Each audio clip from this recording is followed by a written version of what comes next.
갑자기 춥더니 또 갑자기 따뜻해졌습니다. 환절기에 건강 조심하시기 바랍니다. 올 봄에는 봄이 없이 지나간다는 소문이 있어요.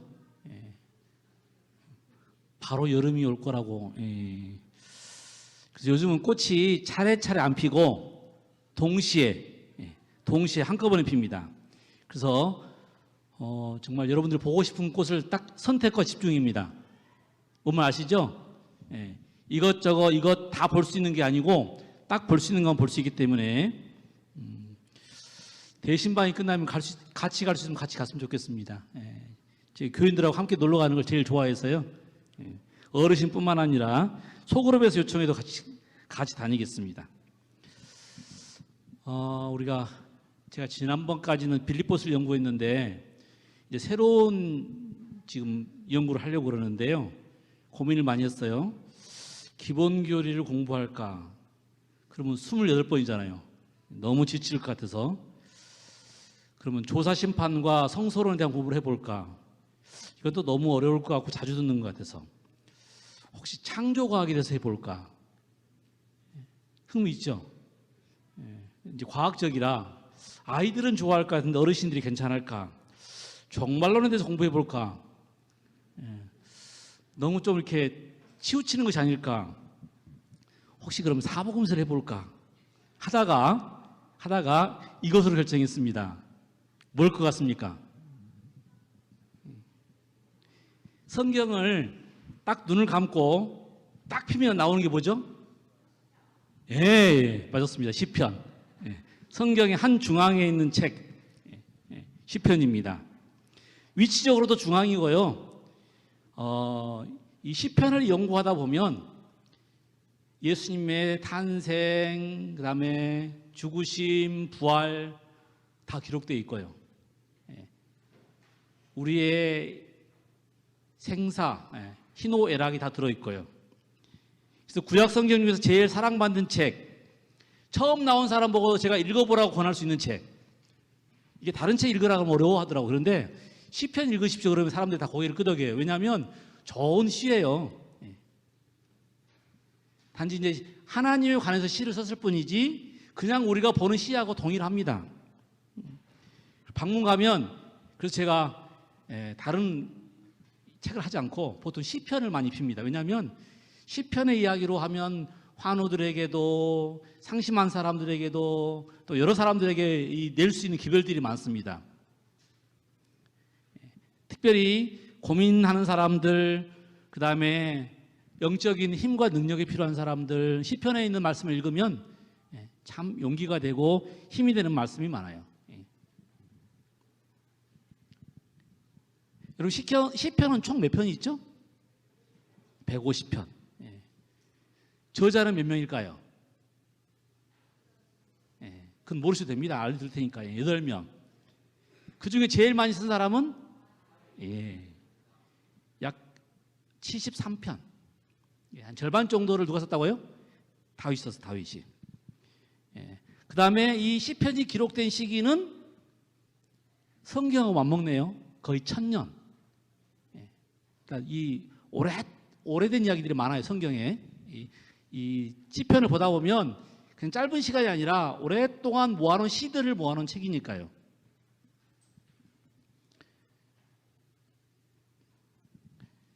그리고 시편은 시이면서 기도이면서 찬양입니다. 찬양.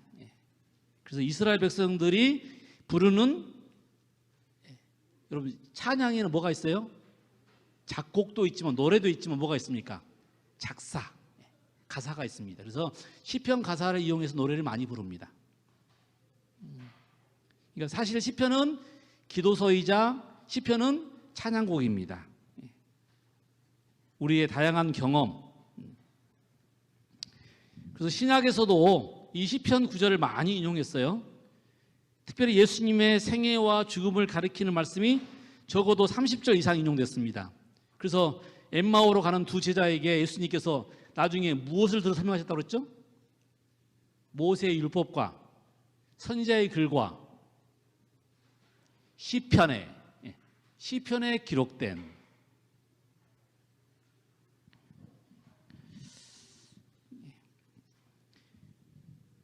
저는 이 시편 중에 시편을 읽는데 이런 다양한 버전이 있어요. 다양한 버전. 그러니까 똑같은 글을 읽으면 나중에 몇 번 읽다 보면 좀 이렇게 식상해지죠. 그럼 현대어적인 문구가 들어있는 책들을 읽으면 좀 더 현실감 있게 와 닿습니다. 제가 한 번은 메시지 성경을 갖고 읽었는데 굉장히 이 똑같은 말인데 다른 표현을 썼더라고요. 그래서 아, 이렇게 표현하니까 또 다르네. 맛이 이 똑같은 요리를 재료를 가지고요, 삶기도 하고 튀기기도 하고, 그렇죠? 뭐에 찍어 먹기도 하고 맛이 달라요. 성경도 마찬가지입니다. 어떻게 우리가 보느냐에 따라서 정말 재밌기도 하고, 그 다음에 감동적이기도 하고, 눈물을 흘리기도 하고.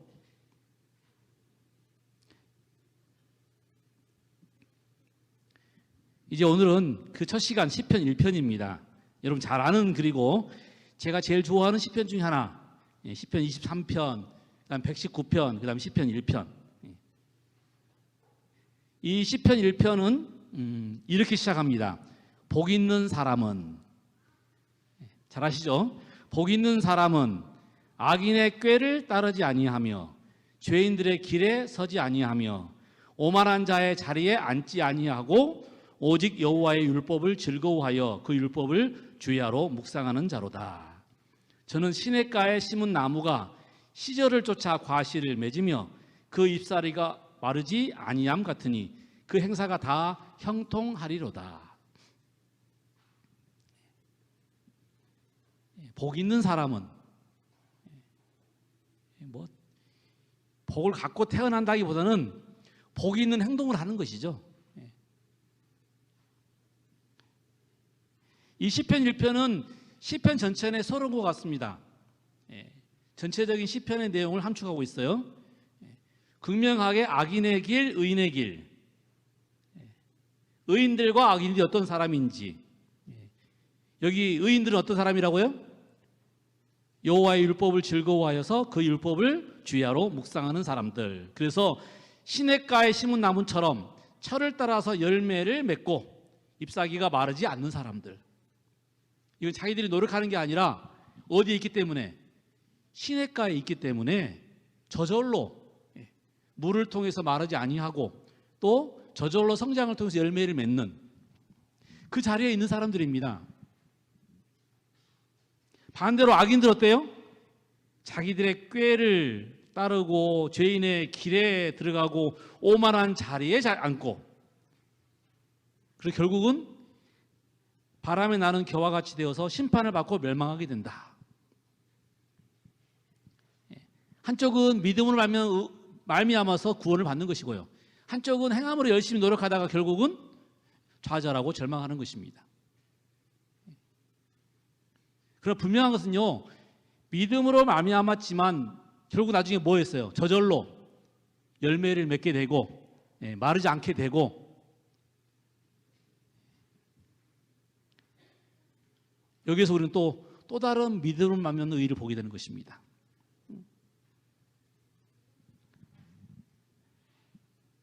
오늘 시편 1편에 보면 무엇이 의인과 악인을 이렇게 나누는가, 무엇이 그들의 운명을 좌우했는가, 악인들과 의인의 길은 어떻게 다른가, 왜 의인은 때에 따라서 시절을 따라서 열매를 맺게 되고 악인은 바람에 따라서 이리저리 흔들리는가,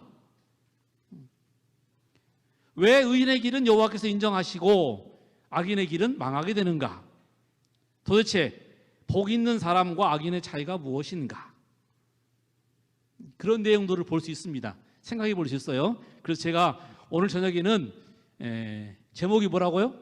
복 있는 사람은 이라는 제목으로 두 가지만 생각해서 두 가지만. 첫 번째입니다. 복 있는 사람은 무엇으로 결정한다고요? 선택으로. 사람은 일평생 동안 선택하면서 삽니다. B와 D 사이에 C가 있는 것처럼 탄생, birth와 죽음, death 사이에 뭐가 있다고요? 초이스, 선택이 있는 것입니다. 날마다 선택을 해요. 밥을 뭘 먹을 것인지, 오늘 교회를 갈 때 걸어갈 것인지, 아니면 차를 타고 갈 것인지, 지하철을 탈 것인지, 빗골대로를 탈 것인지, 아니면 외곽도로를 탈 것인지. 그렇죠?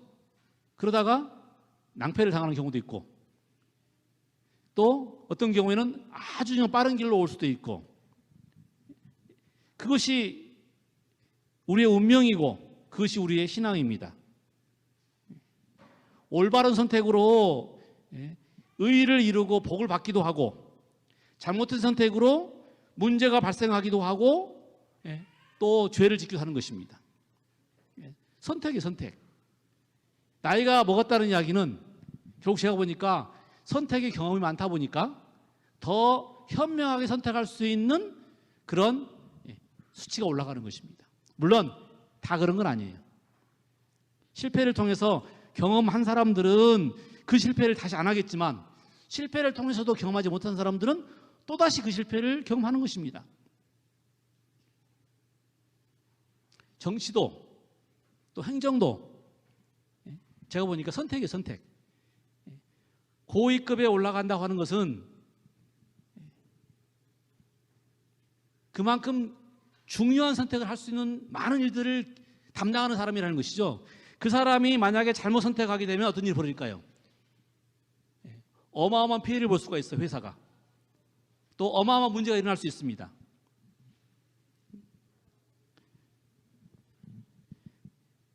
결국 복 있는 사람의 운명도 무엇이 결정한다고요? 선택이 결정합니다. 선택이. 우리가 무엇을 선택할 것인가. 이 본문에서는 두 가지로 하지 말 것, 그 다음에 해야 될 것.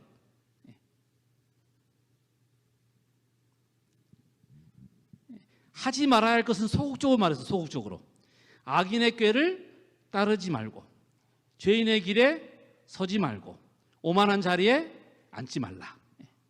안 하면 되는 겁니다. 근데 그렇게 쉬울까요? 어려울까요? 쉽지 않아요. 왜냐하면 사람에게 뭐가 있냐면 본능적으로 욕심도 있고요. 그 다음에 그걸 탐하는 본능이 있어요. 본능. 이거 안 하면 그만이지. 아니요. 하고 싶은 마음들이 있다니까, 욕구 속에. 정치인도 그런 것이고, 직장에서도 그런 것이고, 뭐 학교에서도 그런 것이고, 맞아요. 어디나. 뭐 교회에서는 안 그러겠습니까?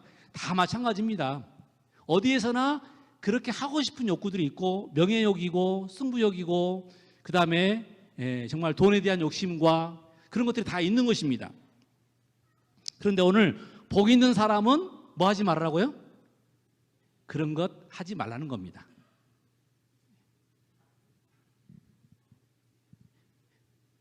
그리고 두 번째로 적극적으로 하도록 강조하고 있는 게 뭐냐면, 오직 여호와의 율법을 즐거워하고 그 율법을 죄하로 묵상하라. 하나님에 대한 사랑이 약하면 세상에 대한 욕심이 더 많아집니다.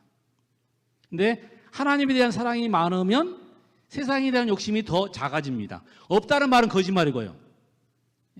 사실 그렇습니다. 사람들 이렇게 띄워주잖아요. 이게 조심해야 돼요. 높은 자리에 올라가면 조심해야 됩니다. 왜냐하면 본능적으로 그 자리를 탐하고 싶은 마음이 있고, 또 본능적으로 그렇게 남 위에 서서 서려고 하는 정신들이 있어요. 그게 죄의 정신인데요. 우리 모두가 가지고 있습니다. 그런데 오늘 말씀처럼 우리가 주의 말씀으로, 주의 율법으로 우리 마음을 담고 있는 사람들은 그게 작아져요.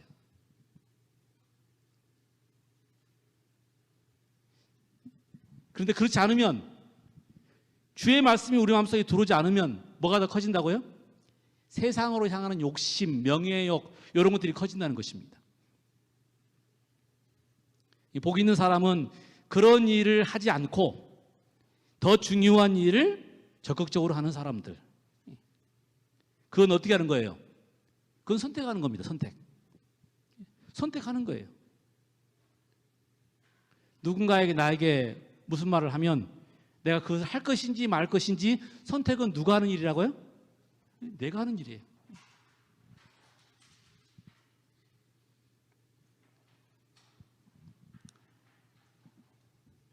선택의 이 몇 가지 이야기를 제가 오늘 들려드리겠습니다. 첫 번째, 말씀하고 싶은 사람은 누군지 아시겠죠? 내 앞에 온 땅이 있지 아니하냐, 나를 떠나라. 네가 좌하면 나는 우하고 네가 우하면 나는 좌하리라. 잘 아시는 아브라함과 롯입니다. 같이 갈대아우를 떠난 건 아시죠? 하란에 잠시 머물렀다가, 그렇죠? 그 다음에 다시 삼촌을 따라서 롯이 아브라함과 함께 이 가나안 땅에 들어왔는데, 이게 안 되면 차라리 괜찮겠어요. 잘 되니까 문제가 생겨요. 잘 되니까 이제 서로 욕심이 생기고 분쟁이 생기고, 그런데 그 상황에서 더 삼촌으로서 아니면 더 어떻게 보면 주도자잖아요. 롯은 따라오는 사람이에요. 자기에게 이익이 있습니다. 뭐라고 그러죠? 그걸? 우선권이 있어요. 그럼에도 불구하고 어떻게 했다고요? 아브라함은 조카에게 네가 나를 떠나라. 대신에 네가 좋은 장소를 골라가라. 네가 좌쪽에 가면 내가 우쪽으로 갈 것이고 네가 우쪽으로 가면 내가 좌쪽으로 가리라. 자기 땅도 아닌데, 그죠? 자기 땅 아니에요 지금. 선심 베푸는 것입니다. 지금 선심 베푸는 건데, 그 많은 양떼를 끌고 가서 풀을 먹여야 할 장소를 찾기 때문에, 여러분 롯은 보니까 어디가 더 좋아요? 젖과 꿀이 흐르는 것 같은 소돔과 고모라가 더 좋은 곳입니다. 물가에 좋은 집들에 정말 이 목초들이 많은 곳. 그래서 롯은 전망 좋은 소돔 땅을 선택했고요. 아브라함은 약속에 따라서 가나안 땅을 선택했습니다. 처음에는 정말 잘 되는 것처럼 보였지만 결국 그 멸망할 바벨론 성에서 자기 아내도 소금 기둥이 되고 자기 딸들도 이상한 것을 배워와서 그렇게 정말 성경 속에 가장 비극적인 아버지로 남는 인물이 되었습니다. 뭐 때문에요? 자기의 꾀를 따르고 죄인의 길에 서고 오만한 자리에 앉다가 벌어진 일입니다.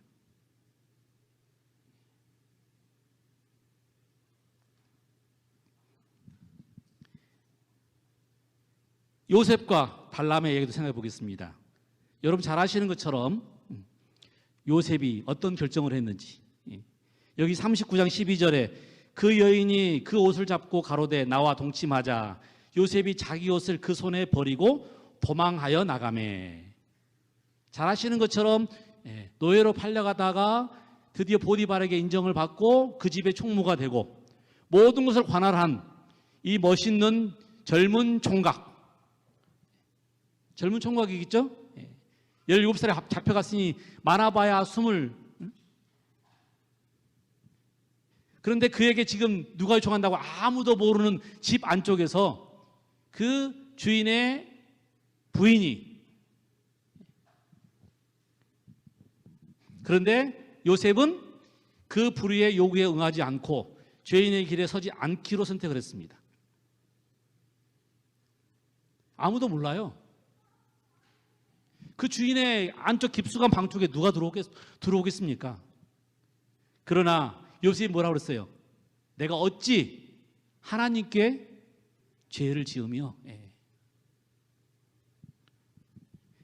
자신을 신뢰해서 총무까지 시킨 주인을 배반할 수 있겠느냐? 요셉은 죄의 길에 서지 않기로 선택을 했습니다. 그래서 우리가 어떤 사람이 된지 아시죠? 요셉이 그런 성실함이, 그런 정직함이, 그런 믿음이 결국 그를 이스라엘을 구원하고 애굽을 살리는 역할을 담당한 일꾼이 되었다는 것입니다.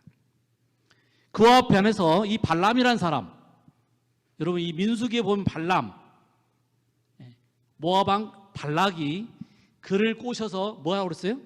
이스라엘을 저주하면 높은 지위를 주고 많은 재물을 주겠다고 그랬어요. 처음에는 거부했는데 자꾸 욕심이 나는 거예요. 그래서 가면 안 됩니까? 가면 안 됩니까? 가면 안 됩니까? 그러니까 하나님께 뭐라고 했어요? 가라고 그랬어요. 가서 뭐하라? 저주하지 말고 축복해라.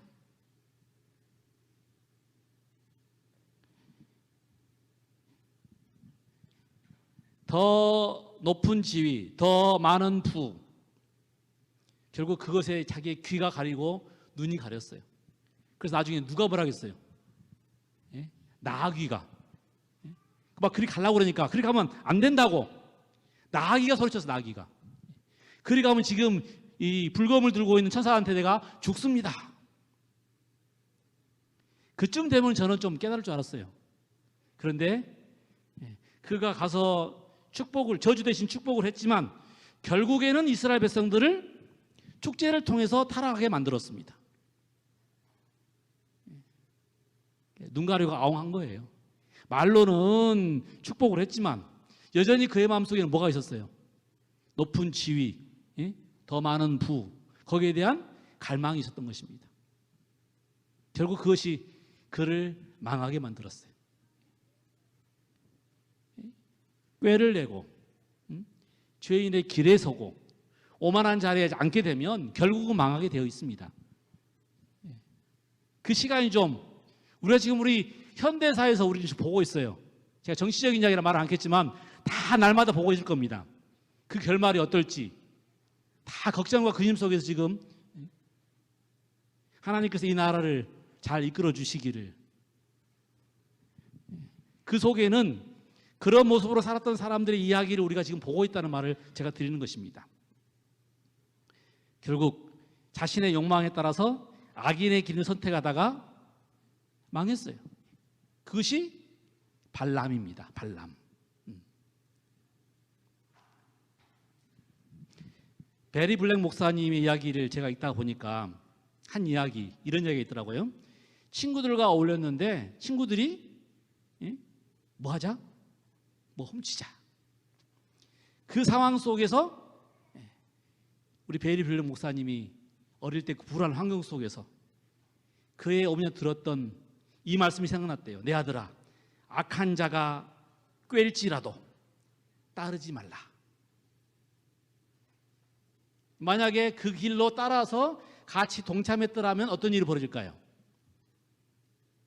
지금의 상원 의원의 우리 채플린인 베리 블랙 목사님은 없습니다. 그 친구들처럼 감옥에 가서 전과자 리스트에 올라서 그렇게 살고 있을 것입니다. 미국이 참 자유로운 나라예요. 그런데 미국이 참 무서운 나라입니다.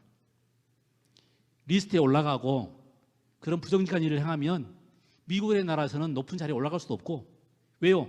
다 리스트가 있어요. 정보를 가지고 있습니다. 더군다나 상원 의원의 채플린 꿈도 못 꿉니다. 근데 이 베리 블랙은 어렸을 때부터 뭐 배웠다고? 신앙교육을 통해서 정직하기, 그리고 악한 것을 생각지도 안 하기.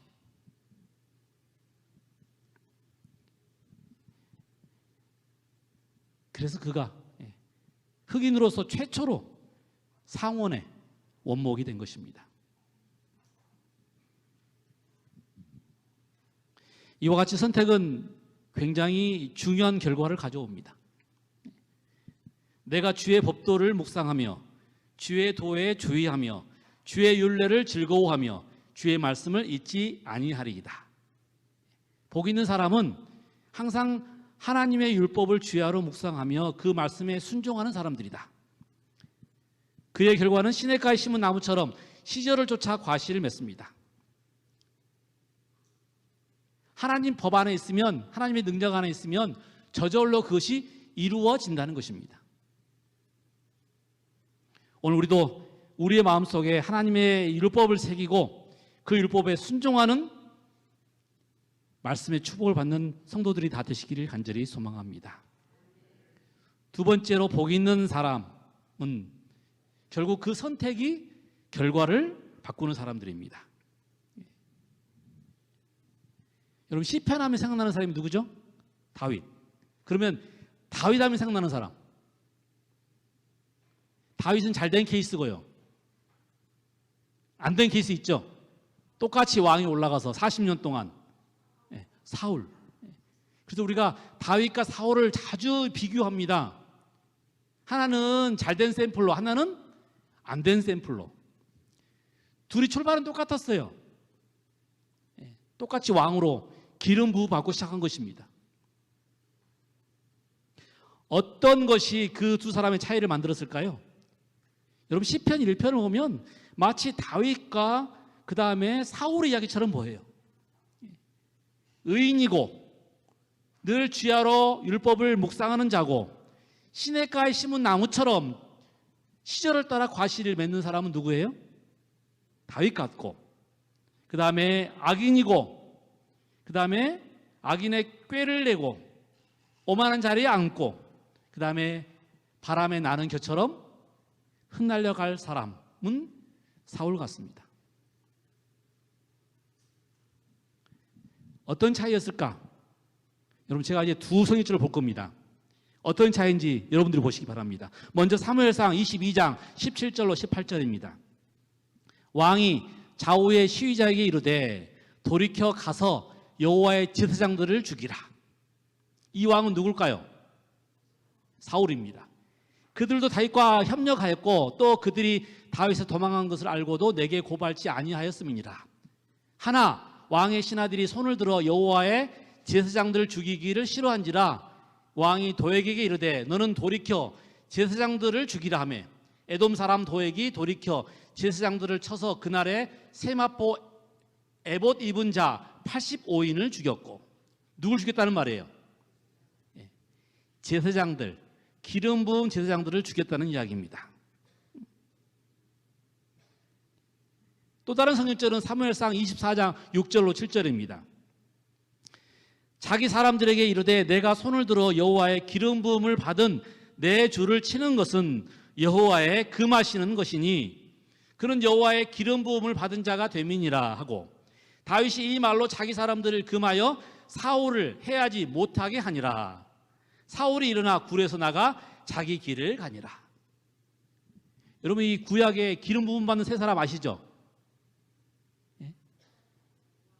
왕, 제사장, 선지자. 그렇죠? 자, 조금 전에 제사장들을 사울은 죽였어요. 그런데 다윗은 지금 자기를 위협하고 괴롭히는 지금 사울을 죽일 수 있는 아주 좋은 찬스가 생긴 것입니다. 그런데 뭐를 선택했다고요? 죽이지 않고 놔두기로 선택을 했어요. 왜요? 그가 누구이기에? 기름 부은 왕이기에. 그래도 악인이잖아요. 그럼에도 불구하고 다윗은 뭘 존중했다고요? 기름 부음 받았다는 것을 존중하는 것입니다. 하나님께서 세우셨다는 걸 존중하는 거예요. 사울은 신경 쓰지 않았어요. 그래서 뭐 했습니까? 그래서 제사장들을 85인이나 죽였어요. 그러나 다윗은 두 번이나 막 신하들이 죽이고 싶어 난리였어요. 왜냐하면 자기들을 그렇게 괴롭힌 사람들이기 때문에, 사울만 죽이면 모든 문제가 해결되기 때문에. 그럼에도 불구하고 어떻게 했다고요? 죽이지 않았습니다. 기름 부음 받았다는 것에 대한 그 신앙을 보여주는 거예요. 누가 기름 부었습니까? 하나님께서 부으신 것입니다. 실제로 그가 타락했을지라도, 잘못을 했을지라도 기름 부은 것은 누가 하셨다고요? 하나님께서 세우신 것입니다. 그래서 그것을 뭐 하는 거예요? 지금 다윗은 존중하는 겁니다. 사울이 이쁜 게 아니고 기름 부음을 주신 하나님을 존중하는 것입니다. 결국 사울을 누가 치셨어요? 하나님이 치셨습니다.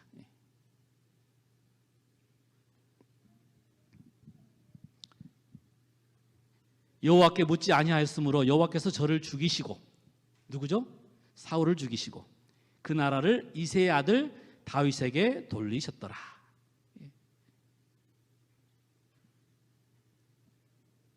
별것 아닌 것처럼 보이지만 여기는 신앙의 차이가 있는 거예요. 신앙의 차이.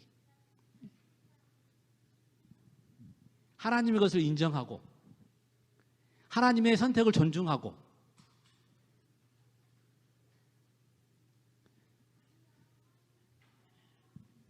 심지어 옷자락을 베고도 마음이 가책을 받았어요. 하나님의 사람인데. 그래서 하나님께서 그에게 복을 주신 것입니다. 그래서 사울은 왕권을 잃어버리고 가문이 멸망당한 것입니다. 뭔 차이인지 아시겠습니까? 결국 다윗은 그래서 메시아의 조상이 되었어요. 아브라함과 다윗의 계보에 따라서 메시아가 이 땅에 오신 것입니다. 시편 1편에서 말하는 것처럼 의인은 시냇가에 심은 나무고 악인은 바람에 나는 겨입니다. 여러분, 땅에 뿌리를 내는 것은 어떻게 보면 자유가 없는 것처럼 보여요. 바람에 막 여기저기 마음대로 자유롭게 날아다니는 것은 자유롭게 보입니다. 그런데 반대로 말하면 땅에다 뿌리를 받고 있는 사람들은 안정된 사람들이고 바람에 이리저리 쫓아다니는 사람들은 방황하는 사람들이죠.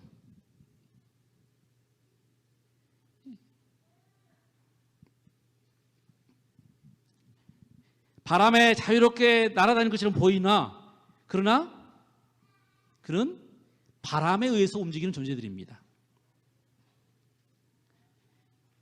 말씀을 뿌리를 내리고 하나님 나무 안에서 성장하게 될 때 우리가 어떤 존재가 될 것인지, 결국 뿌리를 하나님께 내리고 성장하는 사람들은 여호와께서 인정하지만 자기의 꾀를 따라서 자기의 욕심대로 오만한 자리에 앉은 사람은 결국 심판을 견디지 못하고 멸망당한다는 것이 시편 1편의 주제입니다. 그리고 그것이 시편 전체의 내용이기도 합니다. 저는 이제 말씀을 줄이면서 선지자가 기록한 몇 말씀만 읽고 마치도록 하겠습니다. 상록수가 되기를 구하여라. 온유하고 평화로운 마음으로 단장하라. 그것은 하나님 보시기에 값진 것이다. 사랑과 희락과 화평과 오래 참음과 자비와 양성과 충성과 온유와 절제의 은혜를 마음에 품으라. 그것이 그리스도인이라는 나무에 열리는 열매니라. 그것은 시냇가에 심겨졌기 때문에 시절을 쫓아 언제나 그 열매를 내느니라. 뭐가 되기를 구하라고요? 상록수가 되기를.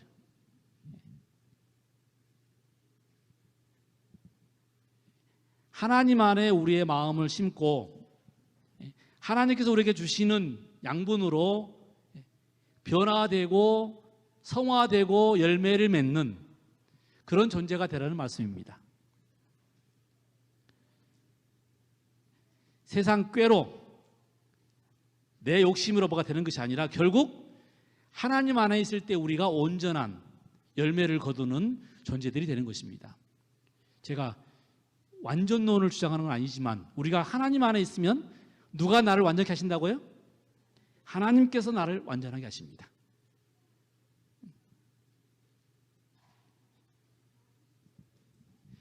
그들의 사업이 언제나 긴급하기 때문에 어떤 사람들에게는 명상과 기도의 시간을 얻기가 어렵다. 그러나 그들이 이 일에 실패해서는 안 된다. 매일의 간구로 얻는 하늘의 축복은 영혼에게 생명의 떡과 같을 것이며 잎이 마르고 푸르고 열매가 시절을 따라 나타나는 시냇가에 심은 나무처럼 그들에게 도덕적 영적 힘을 증가시켜 줄 것이다. 매일 뭐하라? 매일 말씀 보면서 기도하라. 그것이 우리가 그리스도 안에 있도록 우리를 도울 것이다.